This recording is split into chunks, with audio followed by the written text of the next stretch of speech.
this is what we're going to create. You see, we have a dashboard for the Titanic dataset. We have the title. We have 2 drop downs that control the graph. We have histograms. We have a pie chart, and we have a box plot. I like its simplicity, and I'm going to show you how to build this in this video. I enjoy making dashboards like this. I enjoy data visualization, data science, and teaching all this cool stuff. So if you have a data set, please put it in the comments below. It really helps me because I want to make content that you want to watch. Thank you, and I'll see you as we go into the code. Now we're in the code to see what code actually powers the dashboard. As with any Python project, the first thing you're going to do is you're going to have your imports. We use pandas to read in the data. We use Plotly Express for the visualization. We get our theme from Shiny Swatch. We get this decorator render Plotly from Shiny Widgets, and this helps us to render our Plotly graph objects on the dashboard. We're using Shiny Express here. It simplifies the way we write our code. For this, we need the UI module, which is where most of the widgets are found. And the input helps you to get values out of any widgets you use. The reactive module in Shiny helps to make sure that you can reuse some calculations. We use the read CSV function. We pass in the dataset name, and we perform some missing value importation, which is what we did here for the column of interest. Next, we had identified that we needed to use 2 discrete values to control the 2 different drop downs. We have 2 different drop downs here. Let me show you. You'd see here we have a drop down for embankment, SCQ, and this is unknown, the value we provided. You'd see for the gender we have male and female. Quick pause. I want to tell you about the Shiny for Python Masterclass I have on Udemy. For a limited time, I have about 100 spots available. We're going to build the Iris dashboard. We'll build the Spotify dashboard. You see it's interactive, and many more dashboards. We'll build a dashboard on USCT. You see it's interactive. We have the maps. We have the bar charts. It's actually very beautiful. Thank you for watching this. Don't forget to grab your free 100 spots in the description below, and I'll see you in the course. Thank you. What this is doing is essentially getting the unique values from the embarked column and converting into a list. We're getting the unique value from the sex column, converting into a list. Both of these variables will be useful when we get to defining our dropdown. This code snippets helps us to pre-process our data. In Shiny, whenever you're going to need a computation multiple times, it's always a good idea to put it in a function. And whenever you decorate the function with the reactive.calc decorator, it tells Shiny that the output of this function is going to be used in different parts of this dashboard, and it's also dependent on some other input widgets, in this case drop downs, because within the function we filter first based on the embarked, and then we filter based on the gender, and we return the output. We'll definitely get back to this. The next thing is you define the title of the page. You can see here that I put the name My Titanic Dashboard. And if we go back to the web page, you see that's what it is, My Titanic Dashboard. So let's change that, and I'll show you how it changes as well. Let's refresh this. You see it just changes to Titanic Dashboard. The other thing we do in the page options module is we define the theme. You'd notice here we're calling the theme object from Shiny Swatch above. We're calling it, and we're selecting a theme that we want to use. For this example, we're using the superhero theme. There are other options you can use. For example, another one that tends to look interesting is solar. We could just change that and you'd see the difference. Let's refresh this. You see this has a similar look and feel. Slightly different. I can see how this can fly. Some people will probably prefer this. Although you see these colors are not really aligned. So if you're going to change to this theme, then you probably use something in the grays or the greens, and it should work just fine. At this point, we are defining the user interface. You notice this is essentially what defines the user interface. We start with a card element.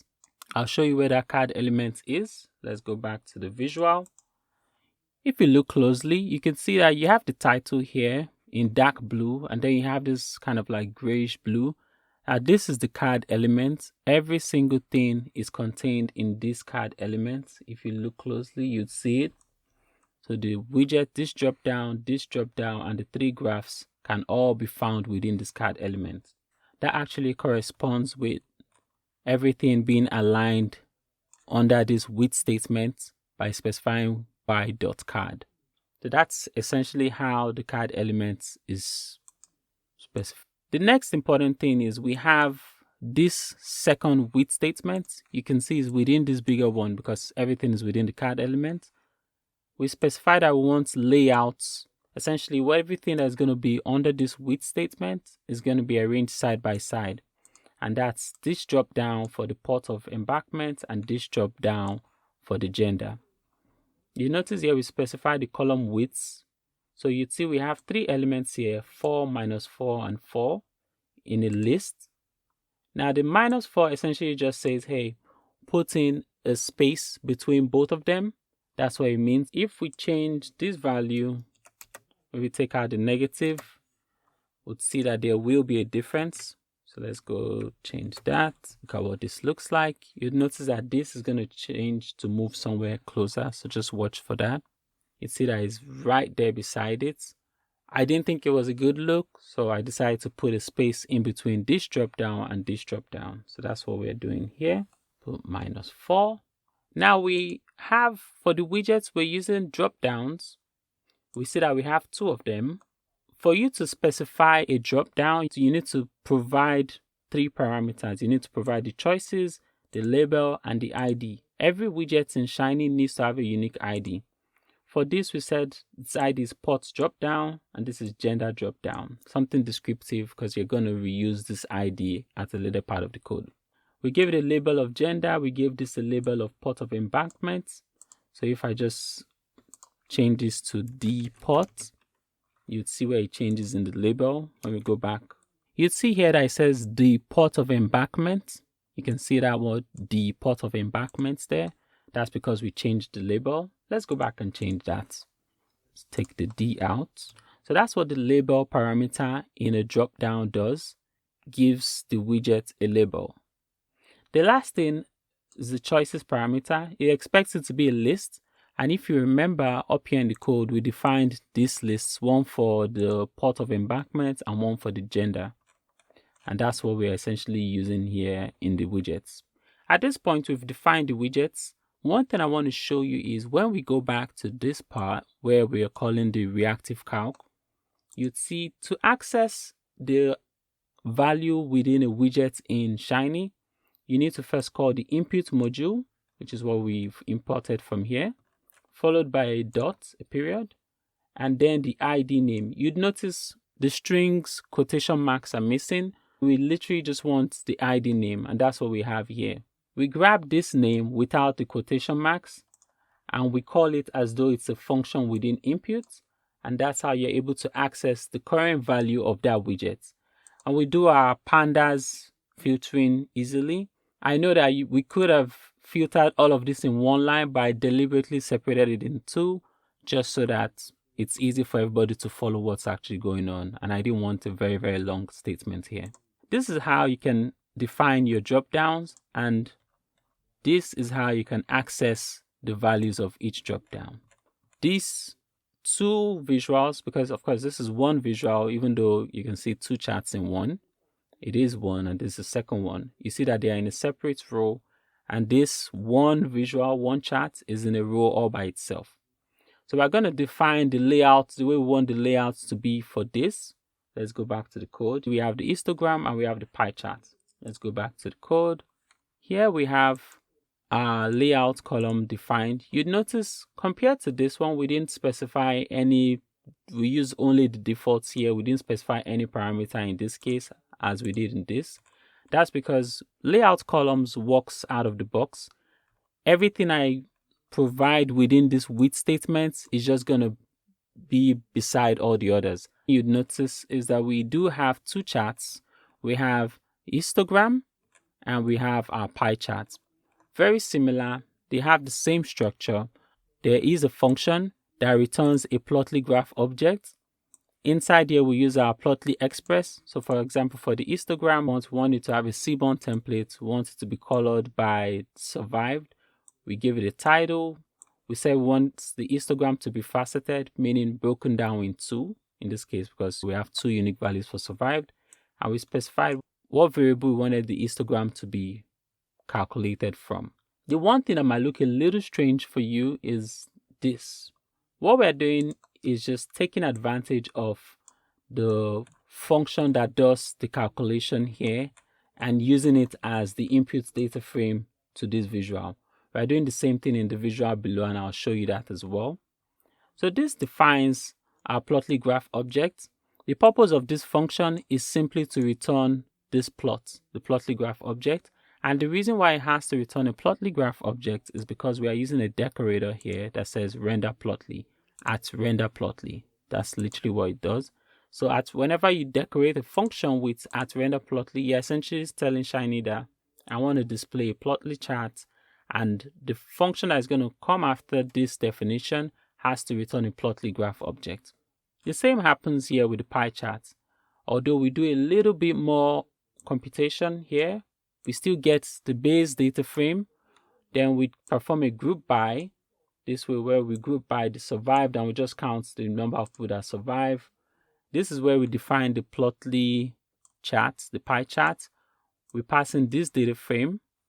We give it a template of Seaborn because that's what works with the overall theme of this dashboard.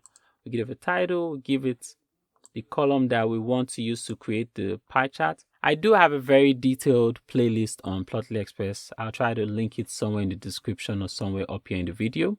So if you want to go deeper into pie charts and things like that, then you can definitely do that.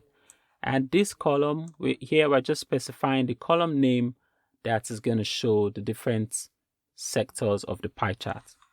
And of course, this function returns a plotly graph object because it's decorated by render plotly. We've walked through the code that helps to define this histogram and the pie chart. You'll notice this graph is in a row all by itself, this row by itself.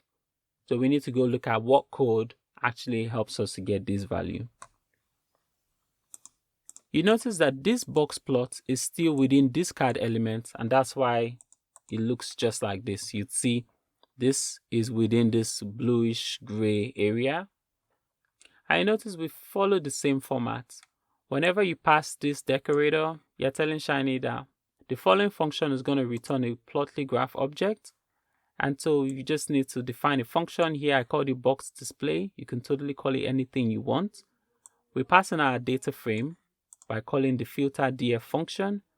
We define our box plot by passing our data frame, what we want on our y-axis, the template, if we want our box plot to be colored or not, the title, and what we want on our x-axis.